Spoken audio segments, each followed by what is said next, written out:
Assalamualaikum warahmatullahi wabarakatuh. Kami dari kelompok 3 Farmakologi, kelas 2B, Prodi S1 Farmasi Fakultas Kesehatan Universitas Harapan Bangsa akan mempresentasikan tentang toksisitas dari sulfida atau S2-min. Assalamualaikum warahmatullahi wabarakatuh. Saya Arum Nur Hidayatun akan memulai presentasi tentang toksisitas sulfida. Nah, yang pertama adalah apa itu sulfida? Sulfida merupakan suatu anion anorganik dari belerang atau yang kita sering tahu sulfur dengan rumus kimia S2-min. Si sulfur ini tidak memberikan warna pada garam sulfida. Oleh karena itu diklasifikasikan sebagai basa kuat. Larutan encer garamnya seperti natrium sulfida atau Na2S bersifat korosif dan dapat mengiritasi kulit. Lalu, di mana kita dapat menemukan sulfida dalam kehidupan kita? Sulfida dapat kita temukan dalam bentuk H2S atau hidrogen sulfida yang bersifat toksik. Di mana sumbernya? Yaitu sampah. Di tempat pembuangan akhir sampah dengan sistem open dumping menimbulkan bau busuk, bau telur busuk, karena tumpukan sampah mengalami dekomposisi secara alamiah. Nah, dekomposisi ini menghasilkan gas H2S, metana, amonia. Dan gas H2S atau hidrogen sulfida tersebut yang hasil dari dekomposisi sampah apabila menyebar ke udara akan menurunkan kualitas udara di lingkungan sekitarnya. Lalu apa sih ciri dari hidrogen sulfida atau H2S ini? Nah, hidrogen sulfida ini gasnya tidak berwarna, beracun, mudah terbakar dan bau seperti telur busuk. Nama kimia asam sulfida ini adalah dihidrogen sulfida dan dikenal juga sebagai gas rawa atau asam sulfida. Gas ini menyebabkan dampak yang buruk bagi kesehatan. Gas H2S atau hidrogen sulfida atau asam sulfida ini cepat diserap oleh paru-paru. Pada konsentrasi yang rendah, mungkin hanya menyebabkan iritasi mata, hidung, atau kerongkongan atau saluran napas, terjadi kesulitan pernafasan pada penderita asma. Konsentrasi lebih tinggi, lebih dari 500 ppm, dapat mengakibatkan hilangnya kesadaran dan memungkinkan kematian. Lalu, sumber paparan gas H2 ini tuh dari mana? Yang pertama, bisa dari gudang penyimpanan pupuk, pabrik kertas, industri tekstil, gunung berapi, pengeboran minyak tanah, gas alam, pengelolaan limbah cair, dan tempat-tempat pembuangan akhir sampah tentunya, dan tempat-tempat lain. Saya Dwi Syajiwa Yunintias akan menjelaskan mengenai toksisitas hidrogen sulfida. Di sini saya akan menjelaskan bagian dari sifat-sifat hidrogen sulfida. Jadi untuk sifat yang pertama, hidrogen sulfida ini tidak berwarna. Kemudian hidrogen sulfida ini sangat beracun dan memiliki bau yang menyengat seperti telur busuk. Hidrogen sulfida ini korosif terhadap metal dan juga mampu menghitamkan material. Untuk letaknya, hidrogen sulfida terdapat di udara lapisan bagian bawah dengan berat jenis gas H2S sekitar 20% lebih berat dari gas udara lainnya. Dan untuk perbandingannya sendiri antara gas H2S dengan gas udara lain itu 1,2 atm banding 1. Kemudian untuk sifat yang berikutnya, di mana sih kita dapat menemukan hidrogen sulfida itu? Kita dapat menemukan gas hidrogen sulfida itu di sumur atau dapat juga di saluran buangan air. Kemudian kita juga bisa menemukan gas hidrogen sulfida bersama dengan gas beracun lain seperti metana dan karbon dioksida. Sifat H2S yang selanjutnya yaitu dapat bertahan di udara rata-rata 18 jam sampai dengan 3 hari. Dan dalam rentang waktu tersebut H2S dapat berubah menjadi sulfur dioksida. Jadi gas H2S itu bertahan di udara selama 18 jam atau sampai 3 hari. Nah, kemudian dalam rentang waktu tersebut gas H2S itu berubah menjadi SO2 atau sulfur dioksida.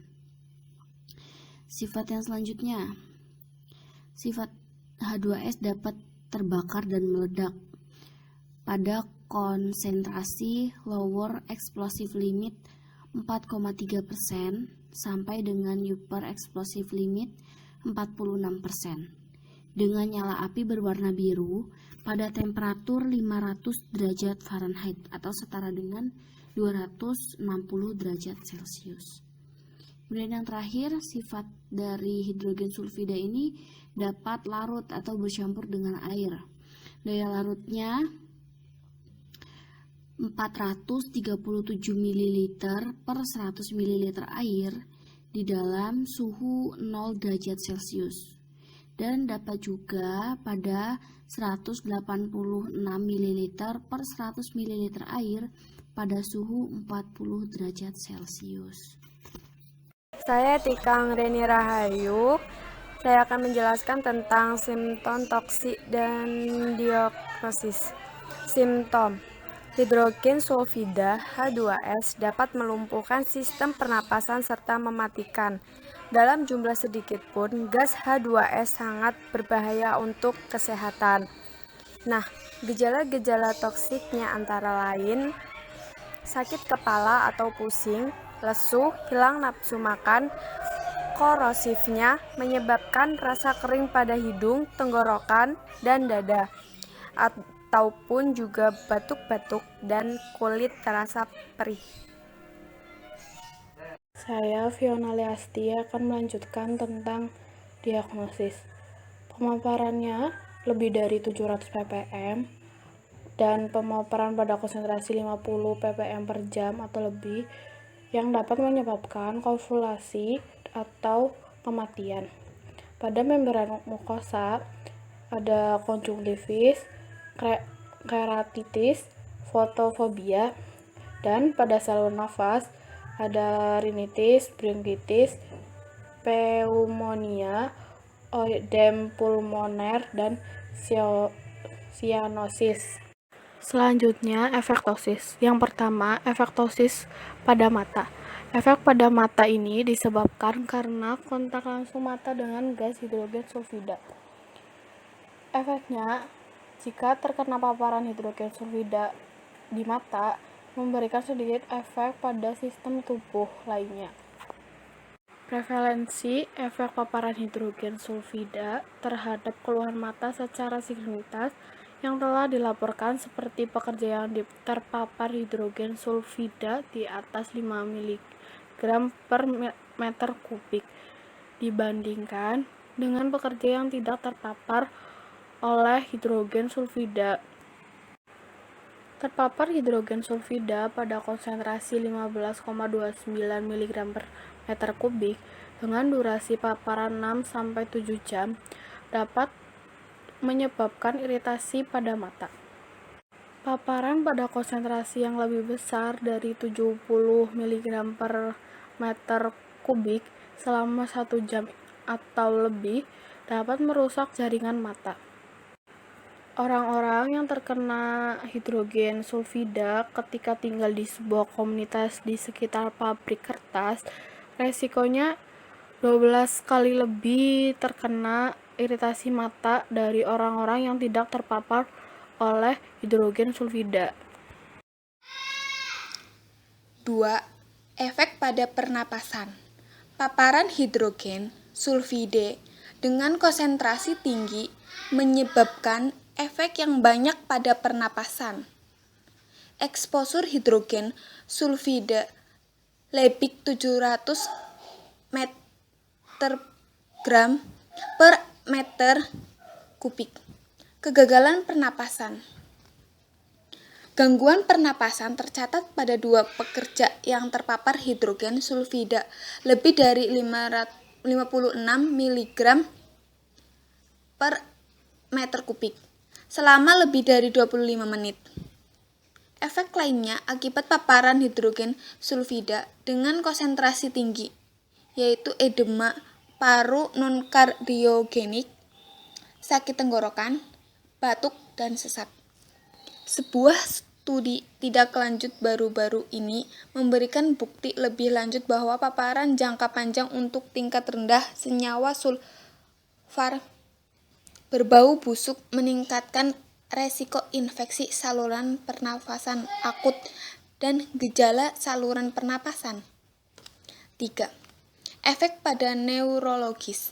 Paparan hidrogen sulfida dengan konsentrasi tinggi dapat menyebabkan mual, sakit kepala, delirium, gangguan keseimbangan, daya ingat menurun, perubahan neurologis, terganggunya indraung, dan peningkatan tekanan darah juga dialami oleh pekerja akibat eksposur hidrogen sulfida. Namun, tidak ada informasi mengenai konsentrasi hidrogen sulfida. 4. Efek pada metabolik. Paparan hidrogen sulfida pada orang sehat dengan konsentrasi 7-14 mg per meter kubik melalui pernapasan mulut selama 20-30 menit saat berolahraga pada 50% kekuatan aerobik maksimal mengakibatkan peningkatan konsentrasi laktat darah, penurunan penyerapan oksigen, dan penurunan otot untuk menggeser metabolik otot dari aerobik ke metabolisme anaerobik. Penelitian epidemiologi retrospektif dengan menggunakan register kanker 1981 sampai 1990. Sebuah penelitian menunjukkan secara signifikan risiko kanker hidung SER sama dengan 3,100 P sama dengan 0,01 ditemukan di antara penduduk Rotonia dibandingkan dengan penduduk Selandia Baru lainnya. Penduduk Rotorua memiliki persentase yang lebih tinggi dari penduduk Maori di Selandia Baru. Lalu efek pada kardiovaskuler atau yang biasa kita ketahui jantung, itu ada nyeri dada dan bradikardia. Bradikardia itu merupakan denyut jantung yang lebih lambat daripada biasanya atau daripada kondisi normal. Ini dilaporkan dikarenakan terpapar oleh hidrogen sulfida atau H2S dengan konsentrasi yang sangat tinggi melalui inhalasi. Lalu ada pula aritmia jantung atau penyempitan jantung dan peningkatan tekanan darah. Juga dialami oleh beberapa pekerja akibat eksposur dari si H2S ini. Namun dari informasi yang ditulis tidak menyertakan tentang seberapa banyak konsentrasi si hidrogen sulfida ini. Saya Marsanda Citra Pradane. Di sini saya akan melanjutkan materi tentang toksisitas sulfida S2-. Di sini ada tabel tingkat konsentrasi H2S dan efek terhadap manusia. Yang pertama, tingkat 0,13 efeknya bau minimal yang masih terasa. Tingkat 4,6 efeknya mudah dideteksi dan bau yang sedang. Tingkat 10 efeknya permulaan iritasi mata dan mulai berair. Tingkat H2S 27 efeknya bau yang tak enak dan tak dapat ditoleransi lagi. Tingkat H2S 100 efek pada manusia batuk-batuk, iritasi mata, dan indera penciuman sudah tidak berfungsi. Tingkat H2S 200-300 efeknya pembengkakan mata dan rasa kekeringan di tenggorokan. tingkat H2S 500-700, efek pada manusia, kehilangan kesadaran dan bisa mematikan dalam waktu 30-1 jam. Tingkat H2S lebih dari 700, efek pada manusia, kehilangan kesadaran dengan cepat dan berlanjut kematian. Assalamualaikum warahmatullahi wabarakatuh. Nama saya Ines Adiningsi. Di sini saya akan melanjutkan menjelaskan tentang mekanisme farmakologi. Yang pertama, absorpsi. Hidrogen sulfida lebih banyak dan lebih cepat diabsorpsi melalui inhalasi daripada paparan lewat oral. Jadi hidrogen sulfida yang terserap melalui kulit sangat kecil. Partikel hidrogen sulfida yang kecil dapat mencapai saluran nafas bawah di mana hidrogen sulfida dapat diabsorpsi. Partikel dengan ukuran kecil akan mengalami penetrasi pada sakus alveolaris yang sebagian dari partikel akan mengalami pembersihan oleh makrofage dan sebagai lainnya akan diabsorpsi dalam darah. Jadi, saluran pencernaan makanan merupakan jalur sangat minimum dari absorpsi paparan H2S karena kelarutannya dalam air kecil dan mudah menguap. Yang kedua, distribusi. Kadar hidrogen sulfida yang terkandung dalam darah tergantung pada cairan plasma, cairan interstitial, dan cairan intraselular. Setelah memasuki darah, akan didistribusi dengan cepat ke seluruh tubuh atau biasa disebut sistemik. Laju distribusi akan menuju ke setiap organ di dalam tubuh. Mudah tidaknya zat ini melewati dinding kapiler dan membran sel dari suatu jaringan sangat ditentukan oleh aliran darah ke organ tersebut. Kemudian metabolisme yang berikutnya ini, hidrogen sulfida menghambat enzim sitokrom oksidase sebagai penghasil oksigen sel. Metabolisme anaerobik menyebabkan akumulasi asam laktat yang mendorong ke arah ketidakseimbangan asam basa. Sistem jaringan saraf berhubungan dengan jantung pertama sekali peka kepada gangguan metabolisme oksidasi. Jadi itu adalah metabolismenya. Dan untuk ekskresinya yang terakhir, ginjal merupakan organ yang efisien dalam mengeliminasi hidrogen sulfida dari tubuh. Pada kondisi suhu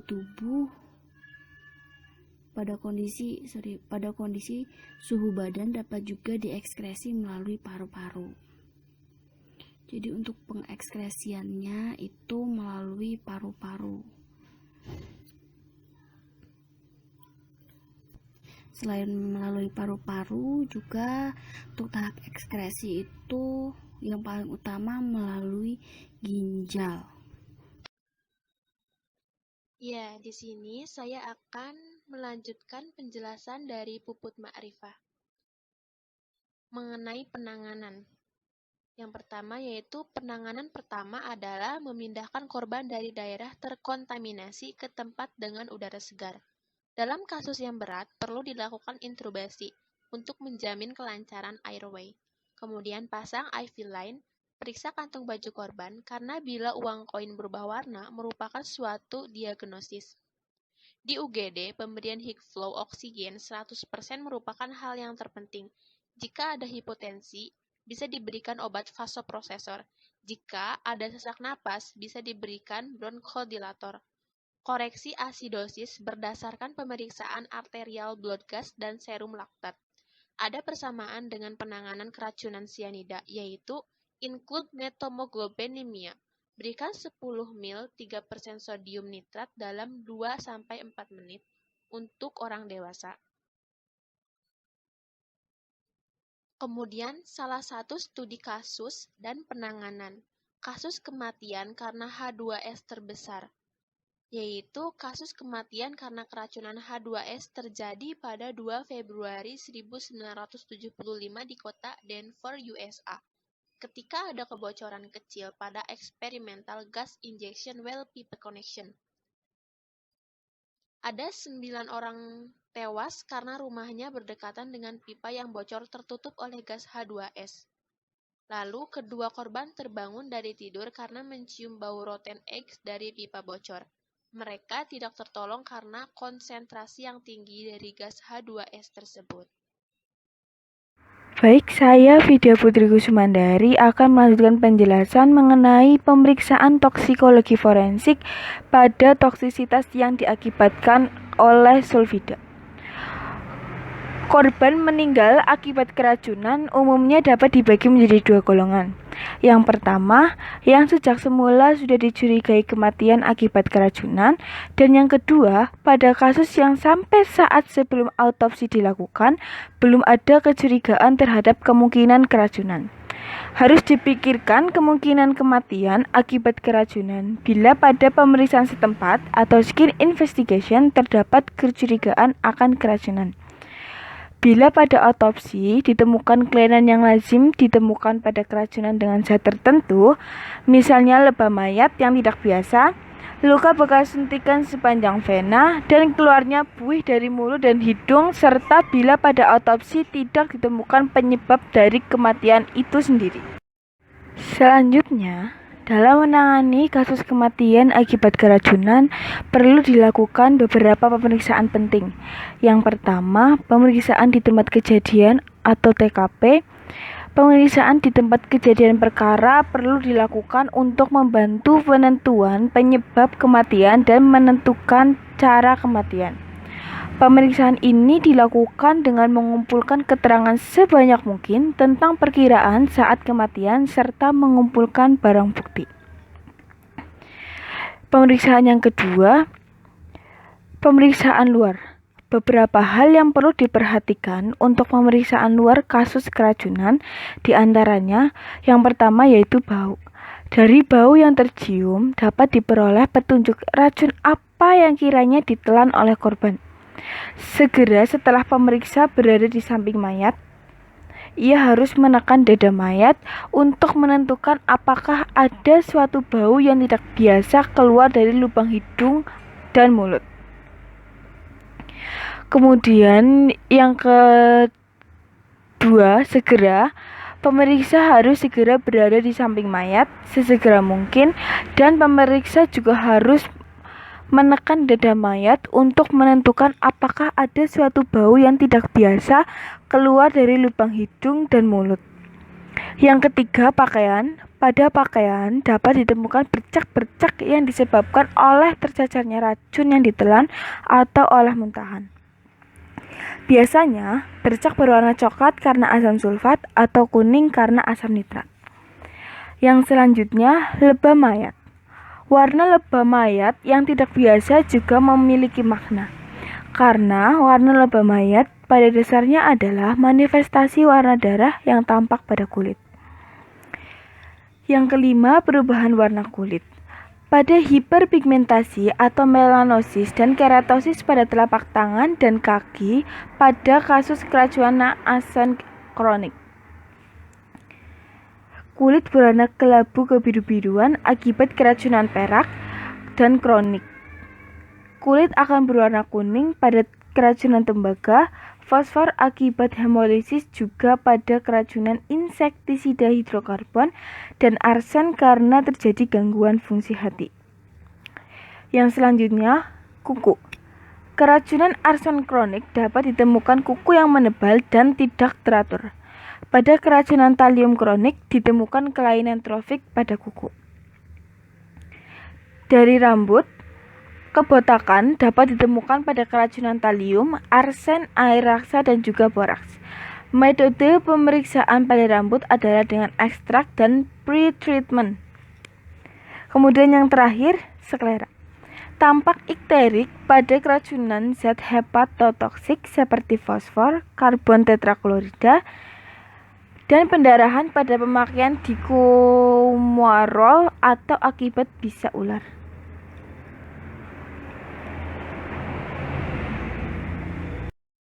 Selanjutnya, prinsip pengambilan sampel pada kasus keracunan adalah diambil sebanyak-banyaknya setelah kita sisihkan untuk cadangan dan juga untuk pemeriksaan histopatologik. Secara umum, sampel yang harus diambil adalah lambung dan isinya, kemudian seluruh usus dan isinya dengan membuat sekat dan ikatan-ikatan pada usus setiap jarak sekitar 60 cm. Kemudian darah, hati sebagai tempat detoksifikasi diambil sebanyak 500 gram.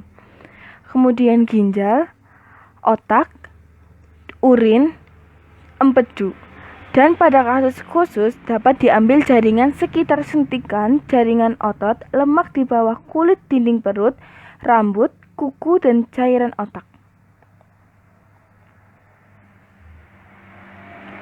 Demikian presentasi dari kelompok 3 mengenai toksisitas sulfida. Mohon maaf apabila dalam penyampaian terdapat kesalahan atau kekeliruan penyampaian. Wabillahi taufiq wal hidayah. Wassalamualaikum warahmatullahi wabarakatuh.